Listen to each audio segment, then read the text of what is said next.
Muito bom, gente. Vou colocar mais para cá. É, Acho que foi há umas 2 semanas estudando Atos 27. Então, a gente vai fazer a continuação disso. É, a Pedro, gente. desculpe, rapidinho. Tenta falar olhando para o dispositivo, tá? Quando você vira para o quadro, sua voz fica bem baixa. Ok, isso. Então,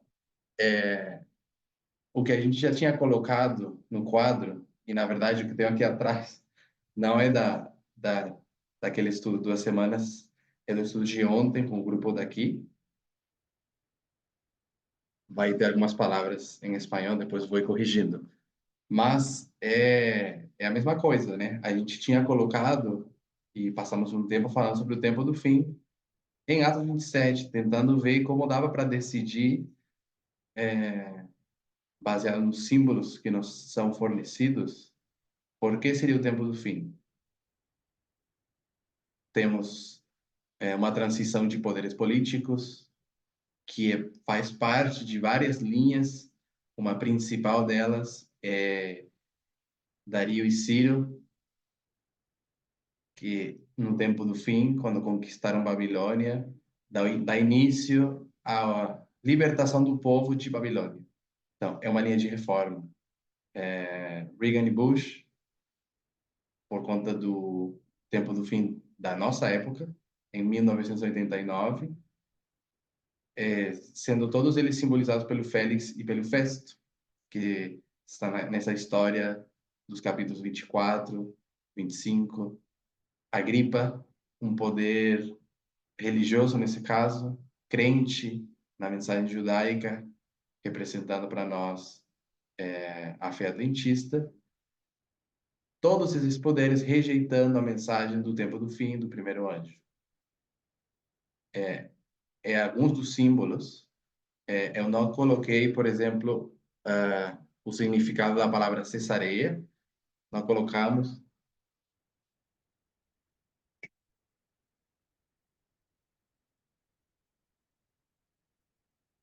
mais ou menos cortar, também separar, um tipo de corte que é feito para separação. Naquela época, quando a Tess apresentou isso aqui, o que ela vê é esse início do cortar da montanha uma pedra. É isso que significa cesareia. Não é só de pedras, pode ser outro tipo de coisas, mas principalmente cortar pedras, separar. E encaixa no lugar certo também, porque nós construímos linhas proféticas não só com a linha da agricultura.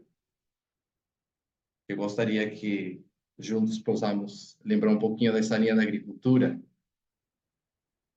Como se chama o período do tempo do fim até o seguinte marco numa linha da agricultura?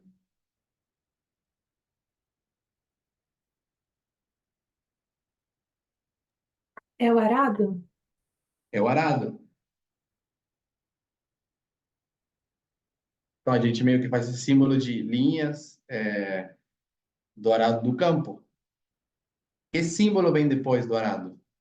Você vai chegar num marco, você vai semear, tem várias coisas ali, mas tem depois outro período chamado de quê?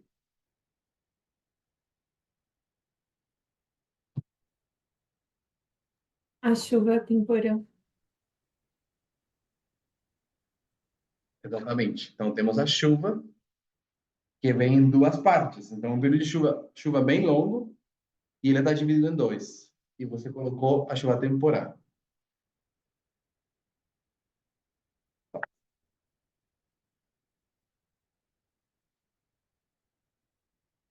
Só que tem mais de uma parábola bíblica que simboliza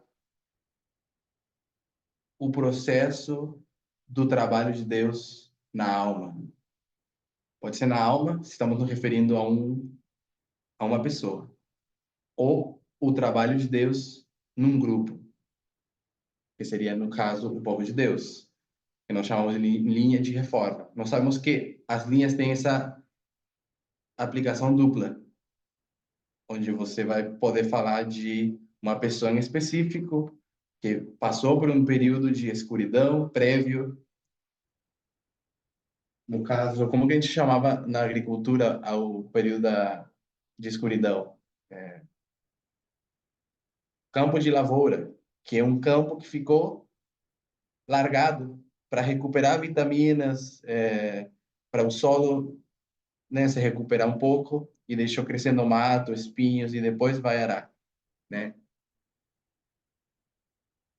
Essa linha, os espinhos, obrigado, Gisele. Essa linha também tem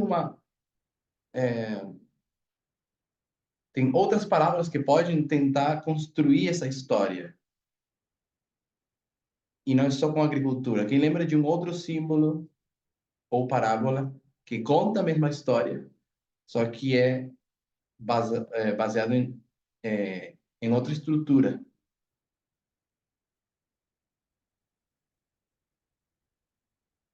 que tem a ver com essa palavra aqui, com cortar.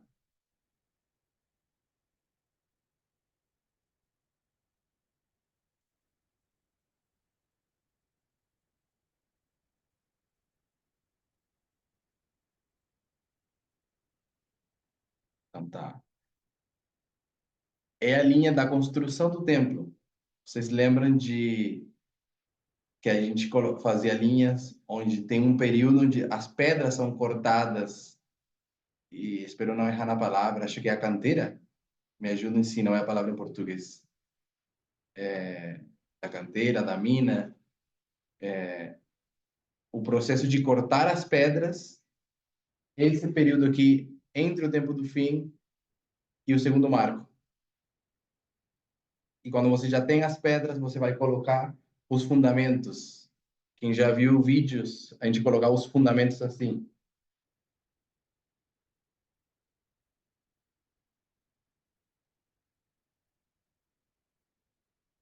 Não sei se alguém lembra. Então, quando a palavra cortar aparece aqui com a palavra cesareia, ela também é um símbolo que eu deixei para trás da última vez. Tá falando claramente do tempo do fim de novo, além dos outros símbolos que tínhamos colocado. Um outro símbolo que tínhamos colocado era a quarta geração de Agripa. Acho que o bisavô dele era um Herodes, um tio-avó dele era um outro Herodes, e não, era chamado Antipas, e depois veio Agripa I, que era o pai, e ele é Agripa II, enfim, uma quarta geração, a gente fala de quatro gerações, enfim, colocamos vários símbolos. Isso só para lembrarmos um pouquinho de que a gente tinha passado esse tempo em Cesareia, o tempo do fim, e vendo que faz sentido que esse é o primeiro local onde está Paulo, representa esse momento. Agora, ele depois vai para Sidom. Então, vamos ler esses versos. Peço que vocês tenham as suas Bíblias para a gente ler juntos.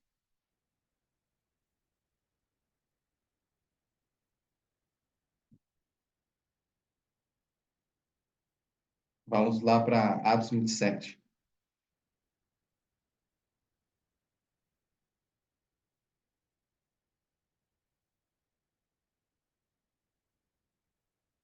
Que poderia ler do verso 1 ao 3.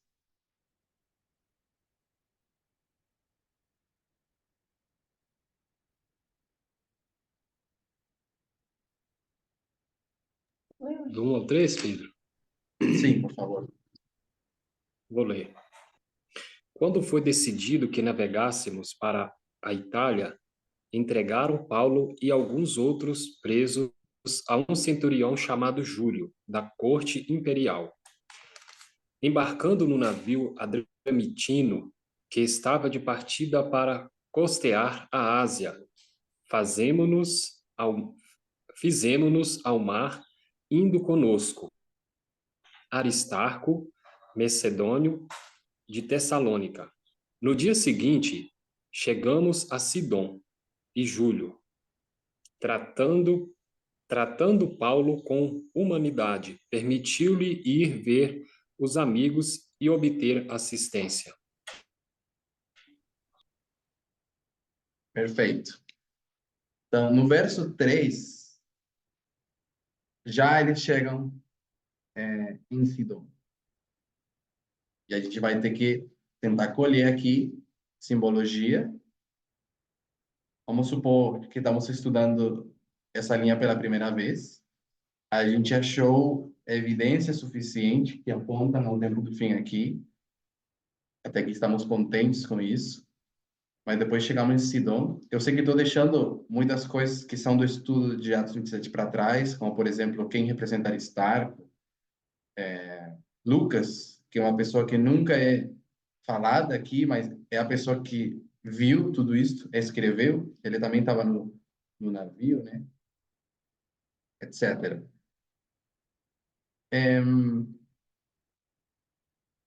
Quem tem alguma ideia sobre Sidom?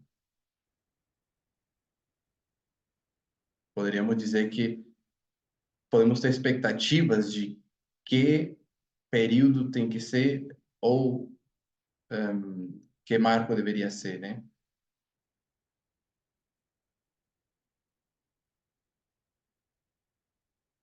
Quem tem alguma ideia aqui? Você fala o nome, Pedro?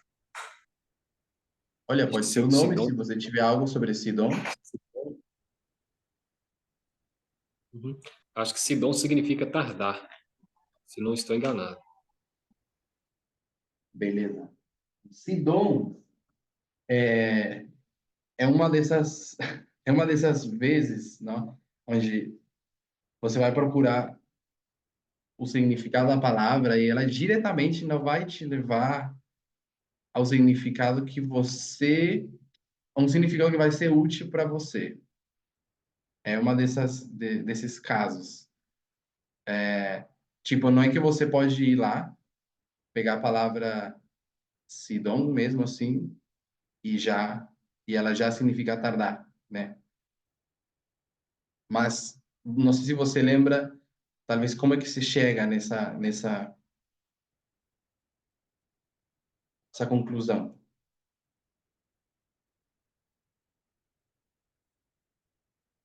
O que que você lembra, Renildo?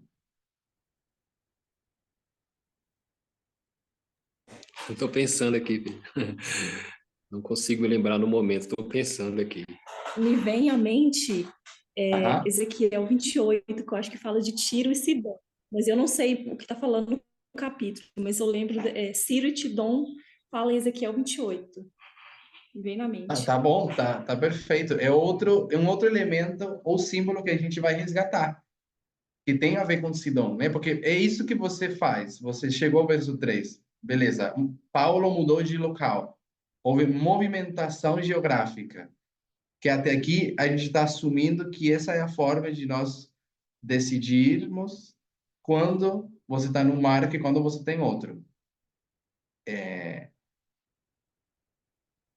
Que eu espero que vocês vejam que não significa literalmente só o marco, mas esse período.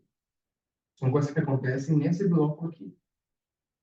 Mas quando você chega em Sidom, aí você tem certeza que você vai para outro lugar. Então você tem que ir resgatando. Então, talvez o nome do local vai ajudar, beleza.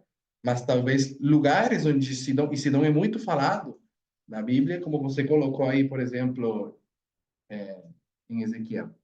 Mas começando pelo significado do nome que Renildo colocou sobre tardar, acontece que, na verdade, Sidom, em uns dos dicionários, não qualquer dicionário vai te dar esse significado. Significa caçar. Caçar, no caso, pode ser de pesca, por exemplo. Só que não é na palavra em si, Sidom, mas na origem da palavra. Então, tô colocando assim complicado, porque em outros estudos a gente já falou um pouco sobre, bom, como que a gente chega no significado? Como decidir o que significa? Então, vejam só, vamos pegar o exemplo de Sidom, um símbolo bem estabelecido, vai estar estabelecido não só pela palavra, vai ter outros elementos ali que vão ajudar, mas vamos tentar ver se estamos falando de tardar. Agora, antes de eu explicar rapidinho como você chega na palavra tardar a partir de Sidom, eu gostaria de perguntar para o Renildo por que tardar é importante. Porque o fato de que se encontrarmos algum elemento de tardança aqui, em que nos ajuda?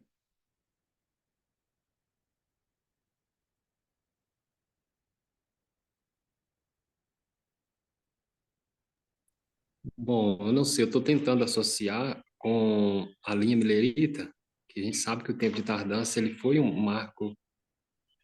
Não sei, acho que eu estou fazendo confusão. Não sei, eu vou pensar mais aqui. Então, passa que, como muitas outras coisas, a gente esqueceu. Vamos dizer assim, a gente parou também de nos basear muito em algumas linhas mais velhas. Mas um dos, vamos dizer assim, um dos símbolos mais fortes, especialmente na época do Jeff, que ele colocava, ele conseguiu pegar de várias linhas que ele apontou como sendo do 11 de setembro para frente que havia uma tardança. Ele conseguiu colocar a tardança lá dos mileritas quando uma data não aconteceu, a encaixou aí, encontrou outros lugares. Então, era meio que fazia parte da consciência do movimento que tardança é 11 de setembro para frente, um período aí logo à frente. A gente já perdeu um pouco dessa, sei lá, memória, mas para o tempo em que a Tessa apresentou isso aqui, era ainda bastante conhecido. Então, a gente não vai falar muito sobre tardança, porque eu também não fui atrás e tentar lembrar, pesquisar em vídeos antigos por que havia uma tardança, por que tem uma tardança importante ali em Sidão, mas tem mesmo. Agora, o interessante que eu vou resgatar, porque a gente vai estudar, a gente está revisando todo o Atos 27 também, é porque a gente quer ver quais são as regras e os meios para interpretar Atos 27. E para quando chegarmos a trechos onde a gente ainda não conhece, a gente possa usar a mesma metodologia, conhecer os limites do que podemos ou não fazer. Sidom. Sidom significa caçar, ok? E vem da palavra, vou apagar isso depois. Vem da palavra G, ou seja, aqui é uma palavra grega, 4605. E essa palavra significa caçar. Me ajudem aqui, imagino que se escreve com C cedilha, né? Agora, essa palavra tem uma palavra base, que está atrás, ou que é relacionada com ela. E o dicionário geralmente te oferece para você ver, bom, essa palavra vem da onde? Uma relação com a palavra H6679.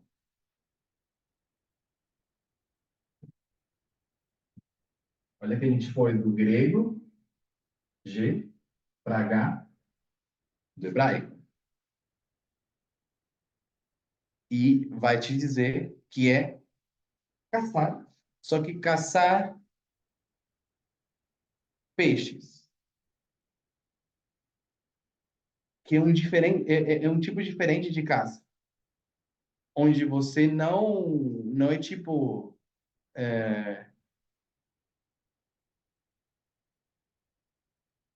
como sei lá, um leão que vai lá e vai correr atrás de um animal e vai caçar e vai ser todo um processo bastante violento.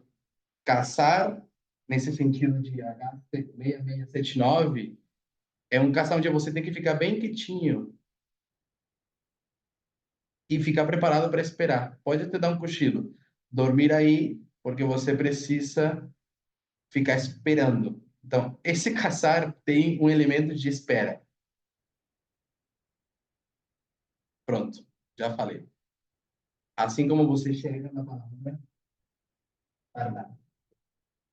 Porque a gente tem a palavra esperar e tardar bem relacionadas. O que vocês acham? Quero a opinião de vocês com relação ao processo para chegarmos à palavra tardar. A partir daqui. Pareceu, Renido, um pouco esticado? Como tu acha? Tá bom para ti? Porque você lembrava que era isso. Não lembrava, desculpem, não lembrava como ia chegar até aí. Mas como Pedro, você sente agora? eu acho que eu lembrei aqui, é justamente esse ato de você estar escondido, né, e esperando a presa aparecer, né, na caça, ou você está no barco esperando a rede encher, né, o peixe aparecer. Exatamente.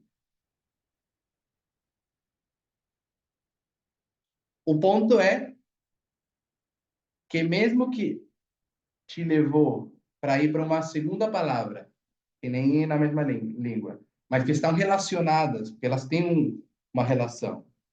O dicionário te oferece essa relação por alguma razão. E te leva um tipo de caça que requer esperar. Você tem que ficar quietinho e esperar. O fato de que o tardar ou o esperar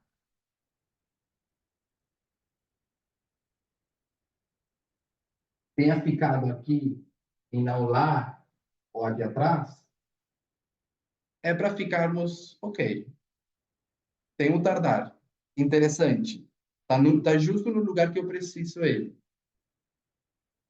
E a gente vai deixando por aí.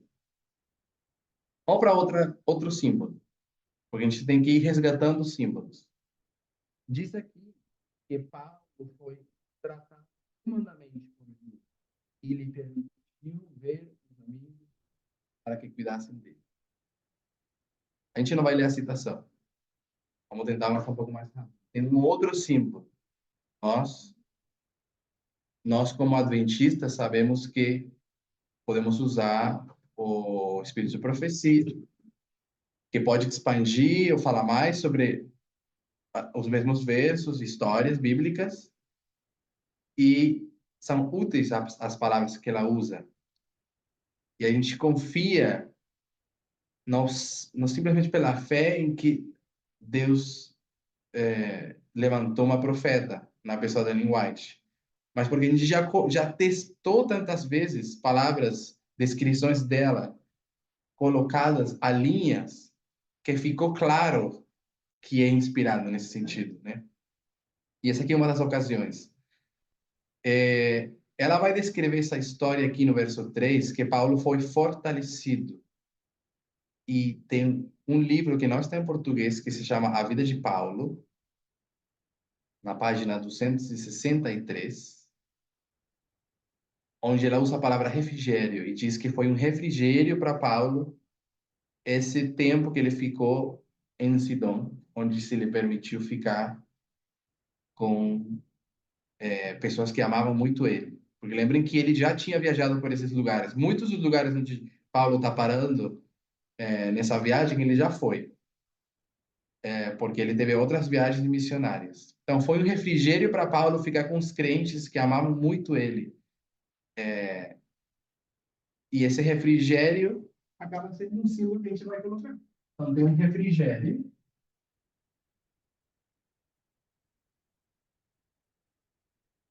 Vou pedir para a Carol se me consegue ajudar, já que ela tinha colocado aqui a chuva temporal.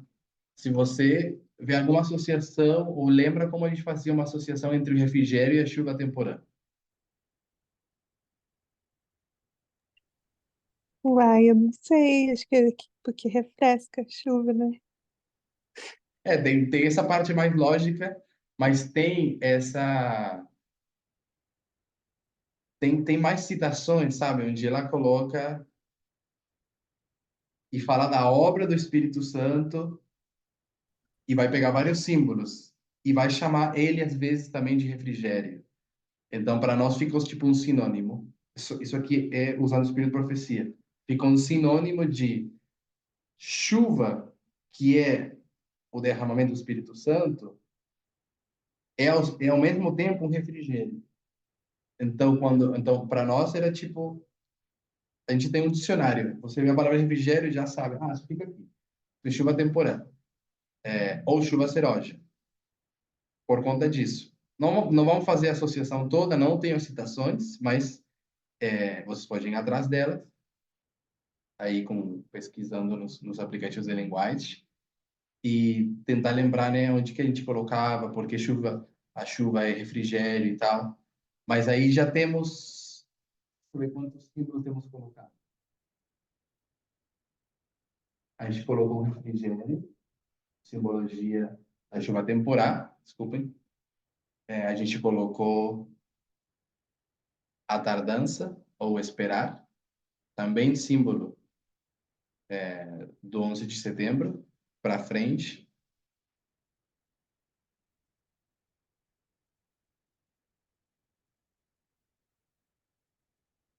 Que pelo menos até aqui, para mim, já eu encontrando dois símbolos que são muito claros do 11 de setembro, que essa tardança e esse refrigério representa a chuva temporã, e você tem chuva temporã justo depois do tempo do fim.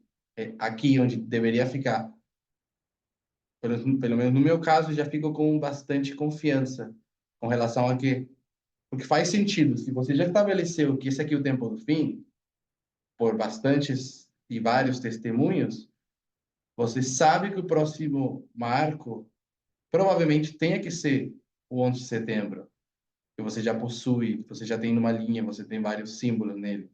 E quando você encontra refrigério, encaixa perfeitamente com a parábola da agricultura. Atrás aqui era o cortar, que é uma parábola paralela e que é um processo do tempo do fim.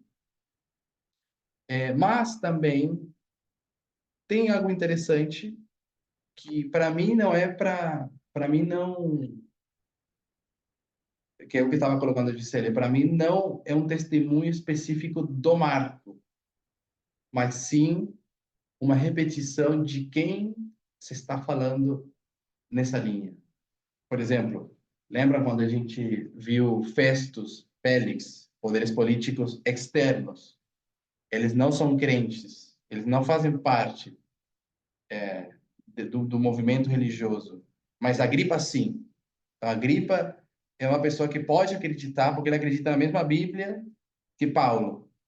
Então, eles têm a mesma fonte de informação, só que ela é interna.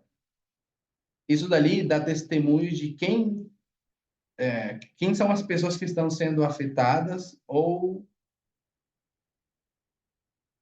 a quem está recebendo o evangelho. A gente falou um pouco sobre isso, que pode significar que o evangelho está sendo recebido de forma externa, mas também de forma interna. Nós não pregamos, muito menos lá no tempo do fim, de forma externa, etc. Então, aqui, Sidom, ele é interessante, e vamos ler alguns versos para ver se a gente consegue lembrar o que é Sidom. Vamos começar não por Ezequiel ainda, mas quem poderia ler Isaías 23, do 1 ao 2?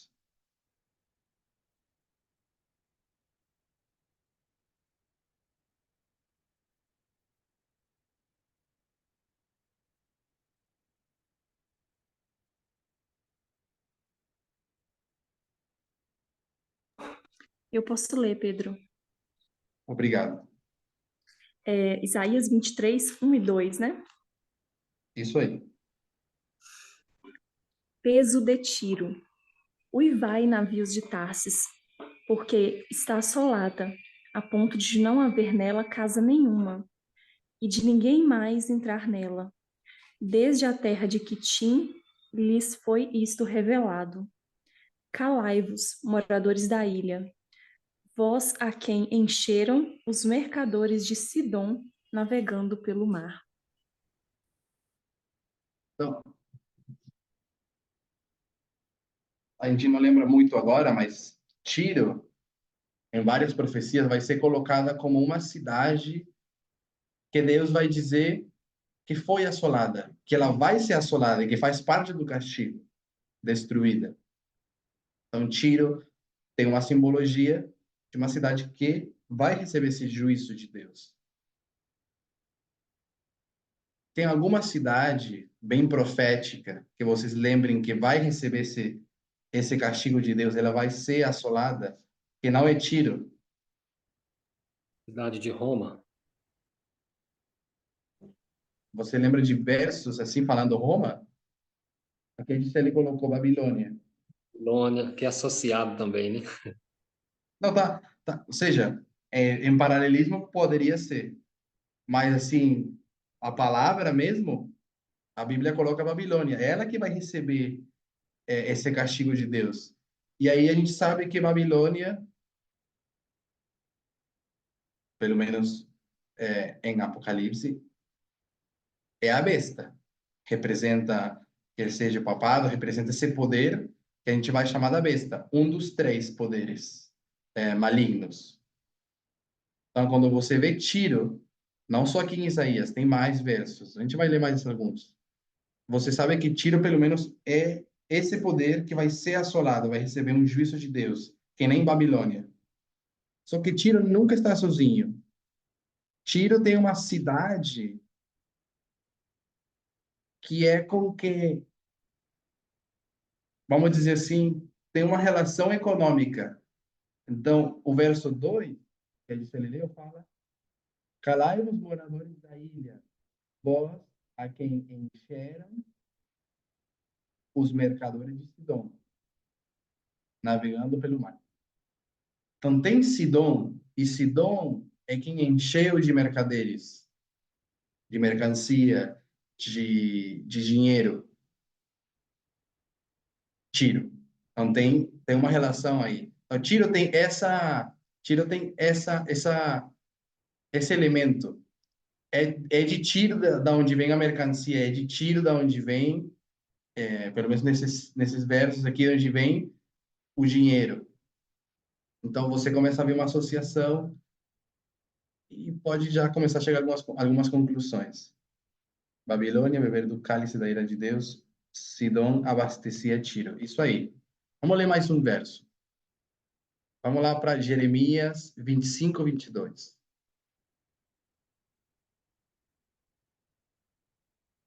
Quem pode ler?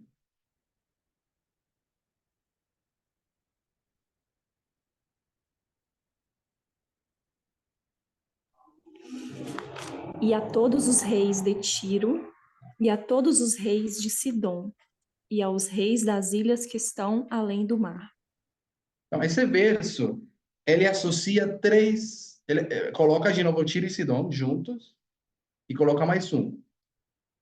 E esse terceiro, ele é plural. Então, tem Tiro, que vai ser assolada, tem Sidom, que é quem abastece, e tem as ilhas além do mar. Então, essa pluralidade.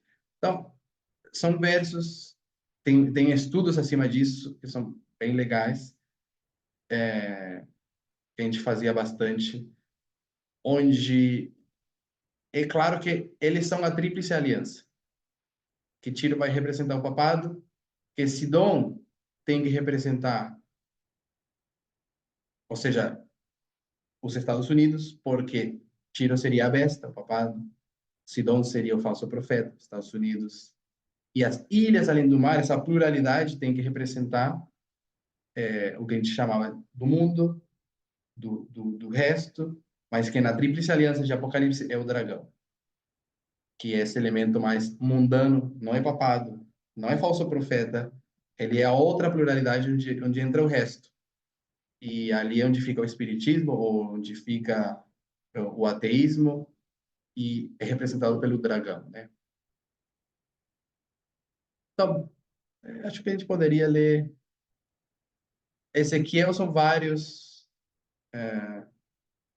capítulos, não é só um verso. Mas a gente poderia ler de Ezequiel, do capítulo 28, o 20 ao 26.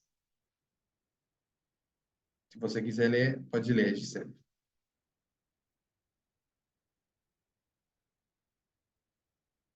Você pode repetir a referência? Seria o capítulo 28, versos 20 e 26.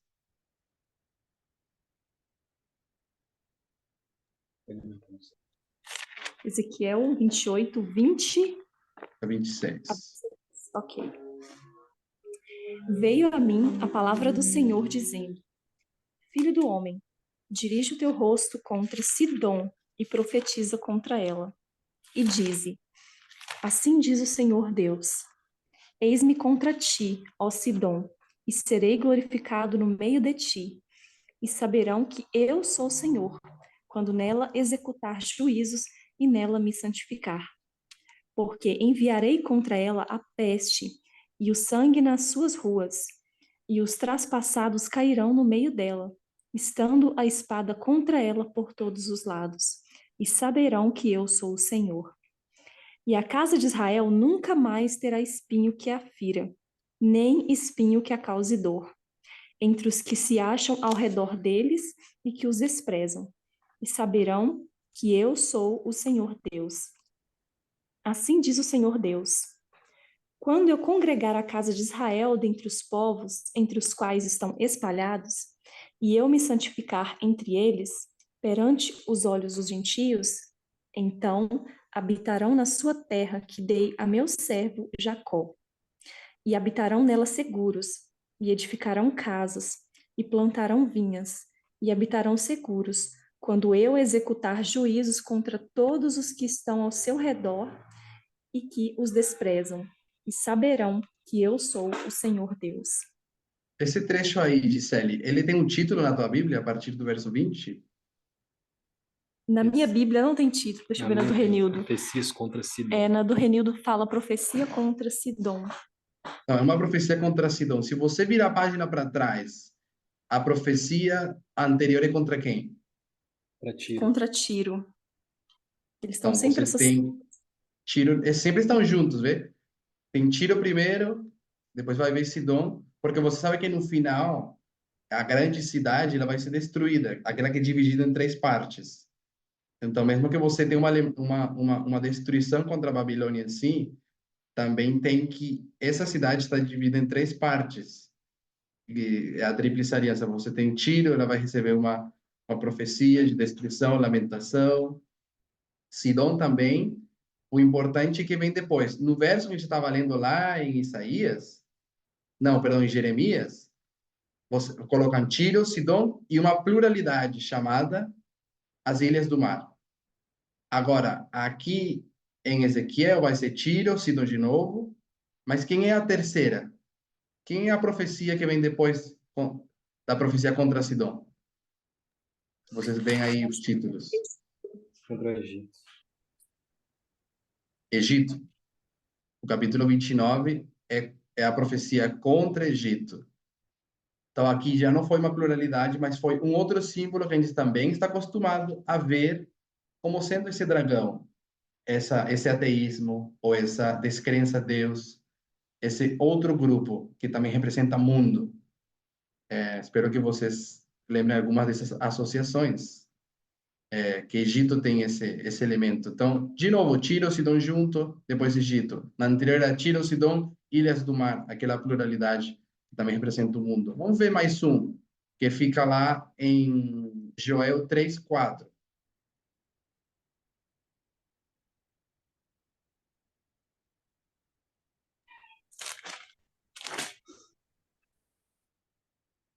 Pode ler?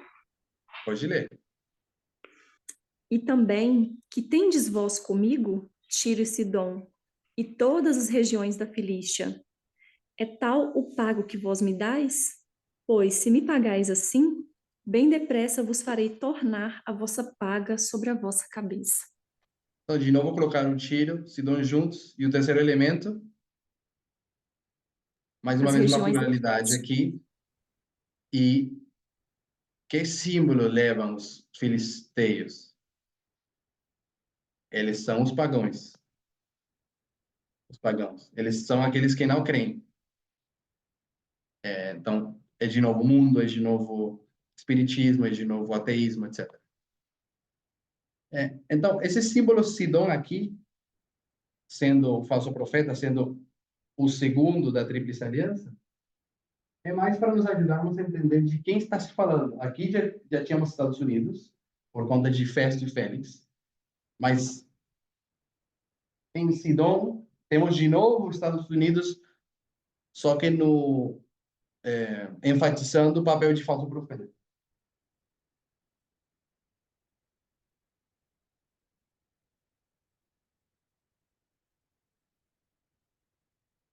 Por que colocado no 11 de setembro? Honestamente, tipo, poderia ter ficado em qualquer lugar. Honestamente, não sei. Se alguém vê alguma que seja significativo o fato de Deus fornecer-nos esse símbolo no 11 de setembro, pode falar. Não tenho um pensamento específico com relação a isso.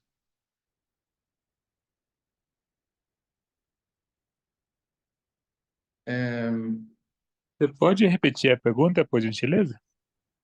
Sim, tipo, até aqui os símbolos que temos resgatado nos ajudam a ter clareza de que a gente está num marco específico.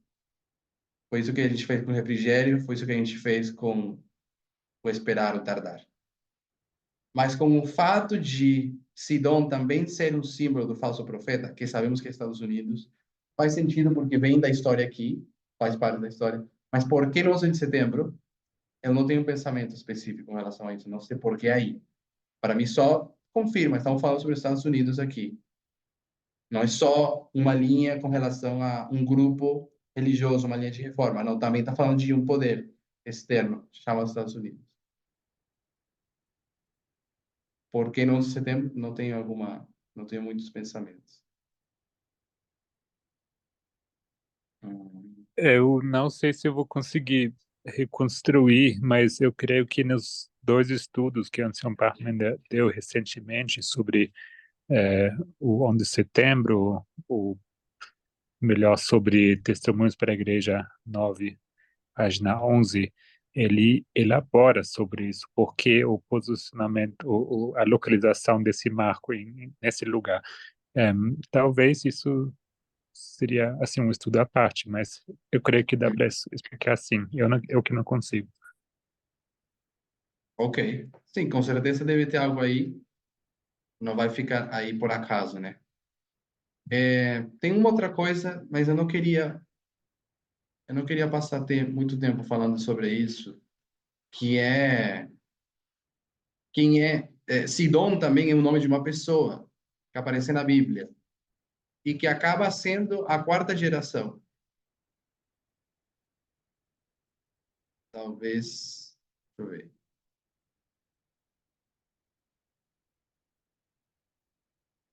A gente não vai ler. Eu vou colocar no chat para vocês estudarem no seu próprio tempo, mas a gente tem Primeira de Crônicas, do 1 ao 13. Vai se falar das gerações desde Adão. Sidom é filho de Canaã. E a gente lembra quem é Canaã, porque a gente acredito que a Renilde também já fez o estudo sobre Canaã, ser aquela criança que nasceu do estupro do filho Cã, que fez contra sua própria mãe.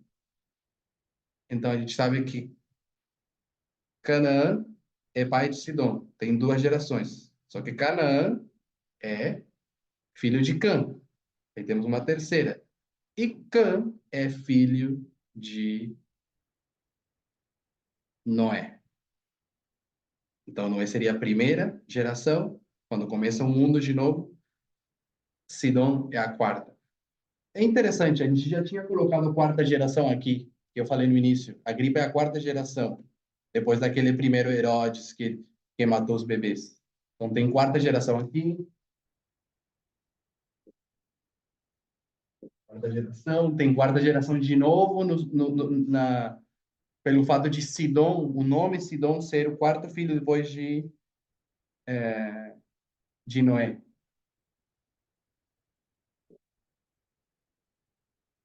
Então, vemos aqui muita ênfase sendo colocada no fato de ser, no tempo do fim temos quarta geração, mas também no 11 de setembro temos quarta geração. Essa quarta geração, lembrando o nome do navio, que significa permanecer na morte, né? Essa quarta geração que, infelizmente, escolhe permanecer na morte. Um outro símbolo que Ansiates colocava.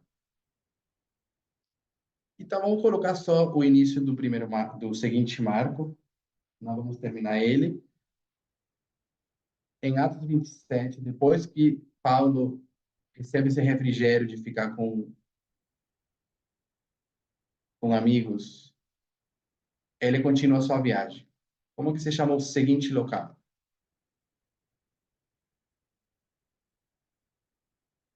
Que seria o verso 4. O que lê o verso 4?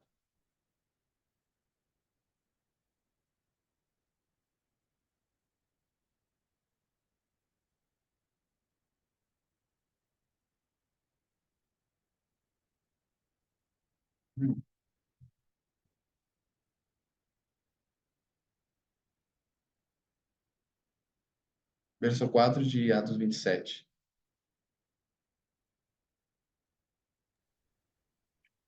Eu leio, Pedro. Pode ler.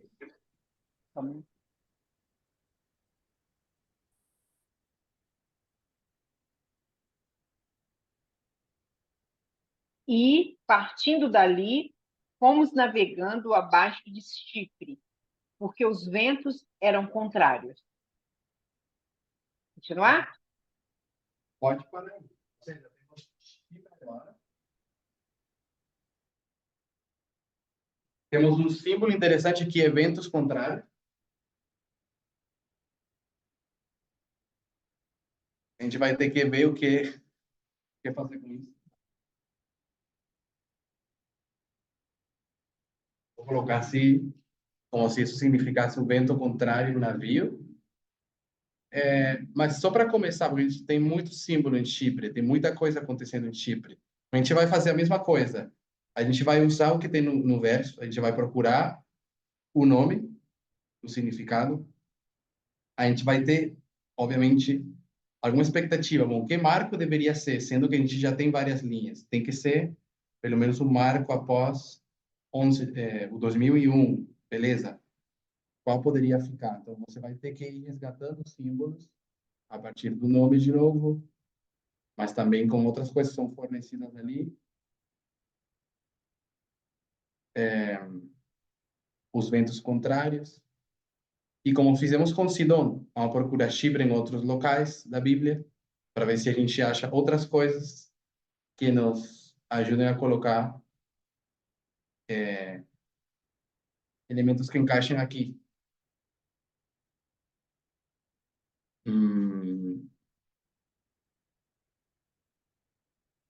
Deixa eu ver qual que eu quero colocar.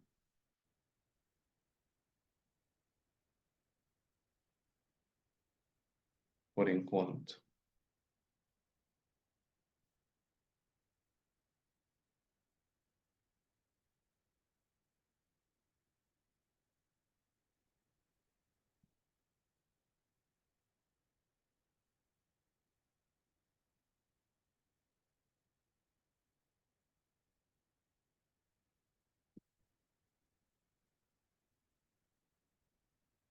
Beleza, vamos começar com o significado da palavra.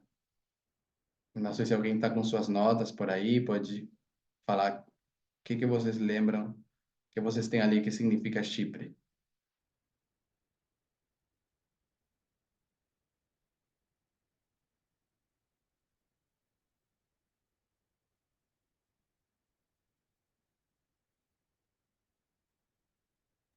Ô Pedro, eu não sei se ajuda, mas no rodapé da minha Bíblia Fala sobre a proteção de Chipre. O que que significa, de acordo com o rodapé da Bíblia aqui, fala que a proteção de Chipre e significava que eles navegavam perto da costa ao longo da extremidade leste da ilha de Chipre, pois deste modo o navio ficava protegido dos ventos de verão e outono que vinham do oeste. Acho que por isso talvez seja o que o verso usa a expressão sobre a proteção de Chipre, que tinha ventos contrários e eles navegavam é como se estivesse atrás de uma parede. Chipre seria essa parede protegendo dos ventos, de uma forma mais simples. Não sei se ajuda, eu só estou lendo a descrição do rodapé aqui da Bíblia. Ok. Eu acho que, tipo, eu não sei o que significa, mas deve ter algo aí. Se eu comparo com esse mesmo período, só que no seguinte navio, que era aquilo que a gente estava falando antes, pode significar algo bem interessante, mas poderíamos pensar nisso depois. Tem, tem também uma palavra interessante que não está num dicionário comum, que a gente usa muito, mas que às vezes pode ter palavras boas. Tá lá também no mesmo aplicativo, o dicionário de Hitchcock, e fala que Chipre significa. Eu não quero falar a tradução, eu quero que a gente vai para um local na Bíblia onde se usa a mesma palavra. Lá em Cantares. Se chama Cantares, né? Vamos lá para Cantares 4:7.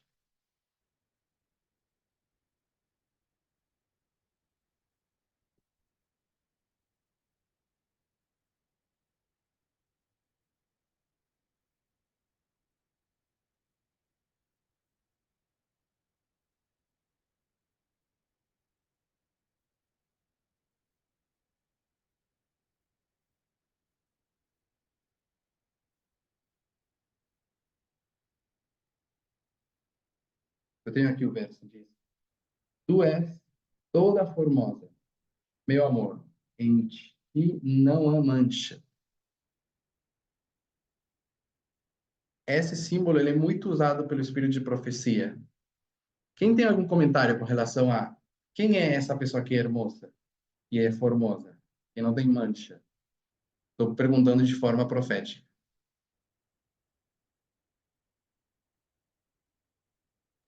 A igreja, 144.000. A igreja, os 144.000. E que significa que é formosa e não tem mancha?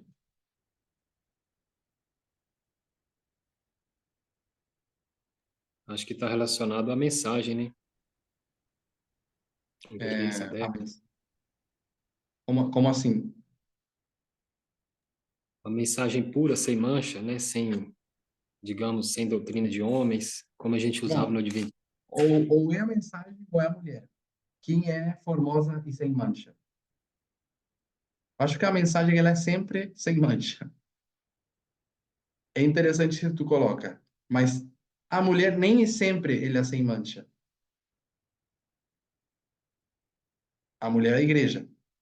Por quê? Ela não passa a maioria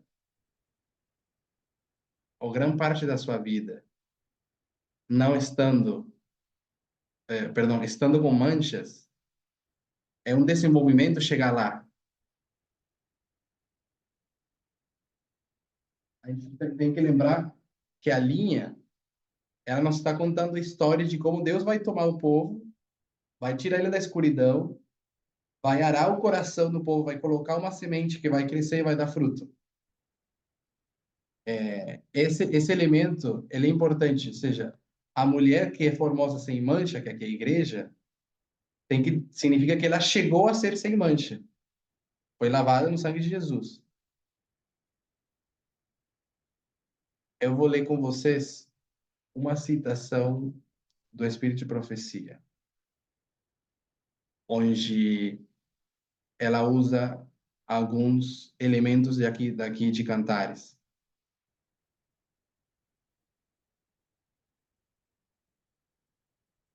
Deixa eu ver.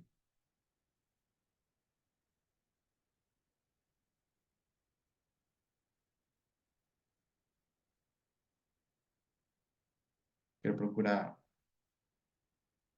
um local específico. Mas pode ir pensando, quando é que a igreja ela é pura, sem mancha e formosa?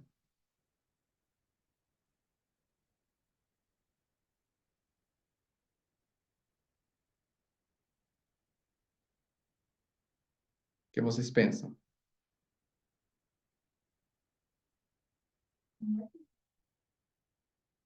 Em Éfeso, ok? Mas em termos da linha,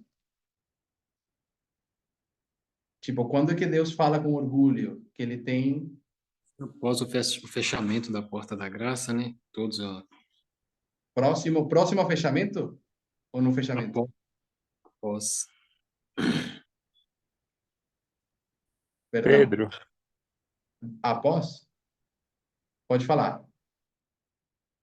eu lembrei aqui de Daniel 12, né, onde fala que muitos serão purificados, embranquecidos e provados, né? E a gente coloca isso um paralelo com as três mensagens angélicas. Não sei se talvez isso ajuda a alinhar na linha.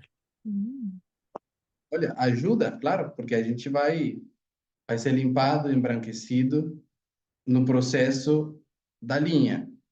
É aquela obra de Deus na alma. Mas não sei se vocês conseguem ressaltar um momento em que essa igreja ela é formosa, ela é limpa, ela brilha.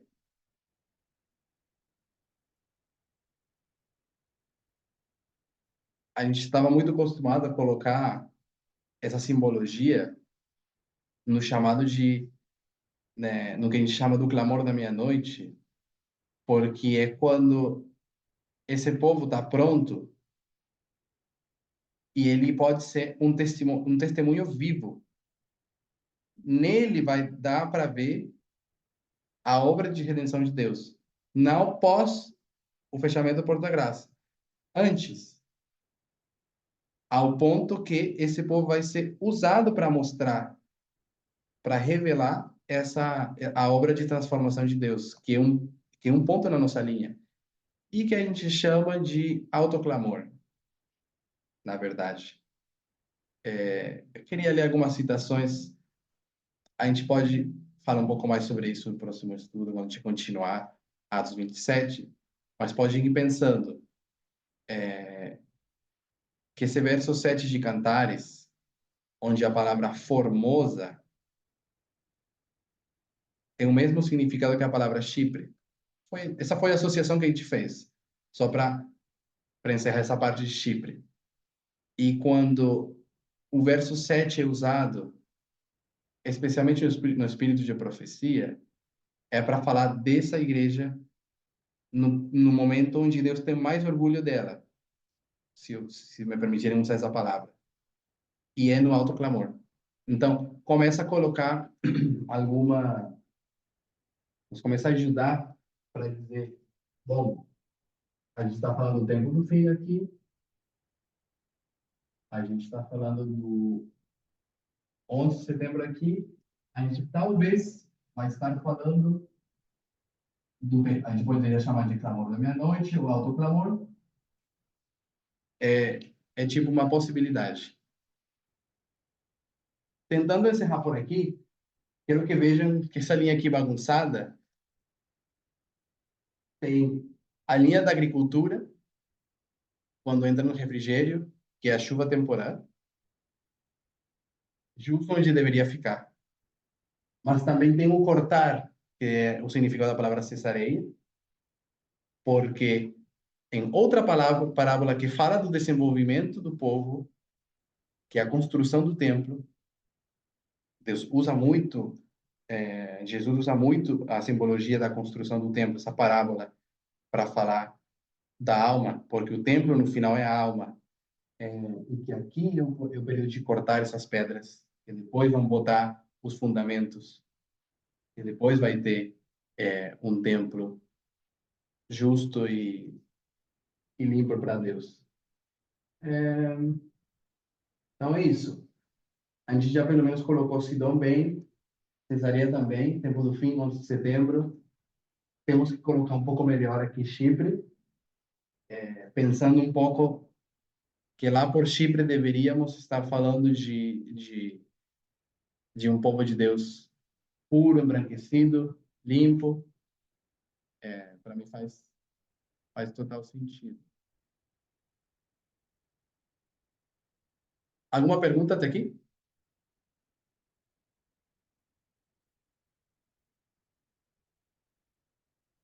Não tá? Vamos fechar então com uma oração.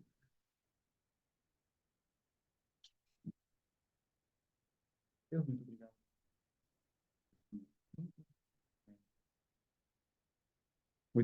Muito lindo lembrar das coisas que constroem as nossas linhas, que no final são as linhas onde a gente segura para poder cruzar até o outro lado. Ou seja, ter mais fé, procurar mais luz nelas, que é a sua palavra. São essa ferramenta que nos deixou para permanecermos firmes. Abençoa cada um de nós, nos ajude em nossas dificuldades e desafios. Eu peço tudo em nome de Jesus. Amém.